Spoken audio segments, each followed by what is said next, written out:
রাসূলুল্লাহ সাল্লাল্লাহু আলাইহি ওয়াসাল্লাম বলেন, যে ব্যক্তি আমার 40টি হাদিস আমার উম্মতের কাছে পৌঁছাবে তার জন্য আমি কিয়ামতের দিন বিশেষভাবে সুপারিশ করব। সুবহানাল্লাহ। নাম্বার 2, মানুষের মধ্যে যারা মৃত্যুকে বেশি করে স্মরণ করে এবং তার জন্য প্রস্তুতি নেয় তারাই সবচেয়ে বুদ্ধিমান।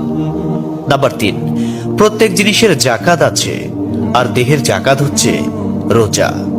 নাম্বার 4, যে তার সময় আল্লাহর জন্য ব্যয় করে না তার জন্য জীবন অপেক্ষা মৃত্যু শ্রেয়।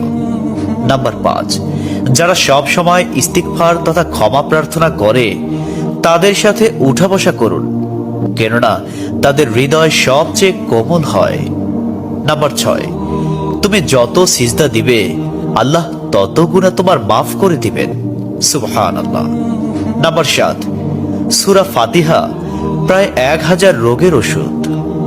নাম্বার 8, হাতের তালুতে জ্বলন্ত আগুনের কয়লা রাখলে যেমন কষ্ট হবে তার চেয়ে বেশি কষ্ট হবে শেষ জামানায় ঈমান রাখতে।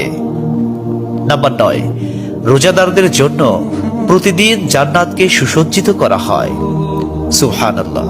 নাম্বার 10, রাসূল সাল্লাল্লাহু আলাইহি ওয়াসাল্লাম বলেছেন, কিয়ামতের দিন সব নবীর চেয়ে আমার উম্মতের সংখ্যা বেশি হবে এবং আমি সর্বপ্রথম জান্নাতের দরজা খুলব। সহিহ মুসলিম, হাদিস নম্বর 196। 11, যে ব্যক্তি রোজা রাখা অবস্থায় মারা যাবে আল্লাহ তাকে কিয়ামত পর্যন্ত সকল রোজার সওয়াব দান করবেন। সুবহানাল্লাহ। নাম্বার 12, যে ব্যক্তি ফজরের নামাজ আদায় করলো সে আল্লাহর হিফাজতে চলে গেল। নাম্বার 13, রাসূলুল্লাহ সাল্লাল্লাহু আলাইহি ওয়াসাল্লাম বলেছেন, রোজা ও কোরআন কিয়ামতের দিন মানুষের জন্য সুপারিশ করবে। মুসনাদে আহমদ, হাদিস নম্বর 6626।